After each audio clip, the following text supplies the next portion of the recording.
আমি মাত্র নামাজ পড়ে আসলাম সৌদি আরবের একটা মসজিদ থেকে। মসজিদে কিছু খাবার ছিল, খাবারের মধ্যে ছিল খেজুর আর পানি। আমি খেজুর নিলাম, পানি নিলাম। আমাদের বাংলাদেশে একজন ডাক্তার, বিখ্যাত প্রখ্যাত একজন ডাক্তার সৌদি আরবের মক্কায় আসছে, উমরা করলো। উমরা করার পরে সে খেজুর নিয়ে কিছু মন্তব্য করছে। সেই বিষয়ে কিছু কথা বলবো।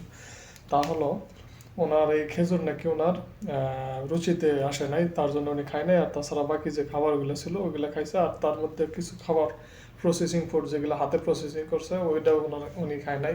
বাকি যা ছিল ওইগুলো দিয়ে ইফতার করছে। আসলে খেজুর বিষয়ে যে উনি মন্তব্য করছে, হয়তো বা এটা দেখতে একটু অন্যরকম লাগতেছে। দেখেন আপনারা, খেজুর এটা কিন্তু, এর ভিতরে কিন্তু বাইরের কোনো মেডিসিন নেই, কোনো কিছু নেই, শুধু প্যাকেট করছে আর কি। ন্যাচারাল খেজুর, এটা শুধু প্যাকেট করছে, প্যাকেট করে রাখছে যাতে ধুলাবালি বা বাইরের কোনো ময়লা টয়লা যেন না যায়, সেই জন্য আর কি। তাছাড়া অন্য কিছুই না। এটা একদম স্বাস্থ্যসম্মত বিষয়। আর খেজুরের গুণ ক্ষমতা সম্পর্কে তো আপনারা ভালোই জানেন। আর ওই ডাক্তারের নাম হচ্ছে ডক্টর জাহাঙ্গীর কবির। আমি ওনাকে ফলো করি, ওনার কথাগুলো ফলো করি। আমি বাংলাদেশে থাকতেও ওনার কথাগুলো ফলো করতাম।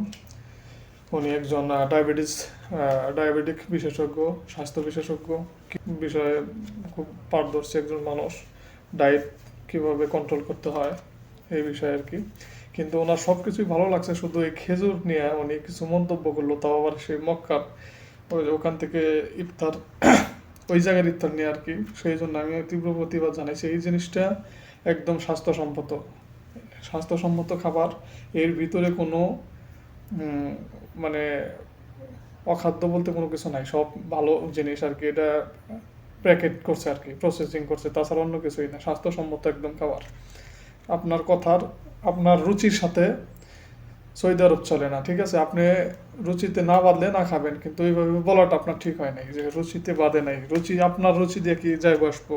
হাজার লক্ষ লক্ষ মানুষ খাইতেছে সৌদি আরবে, আপনার চাইতে নামি গুণী জ্ঞানী মানুষ। আপনি কি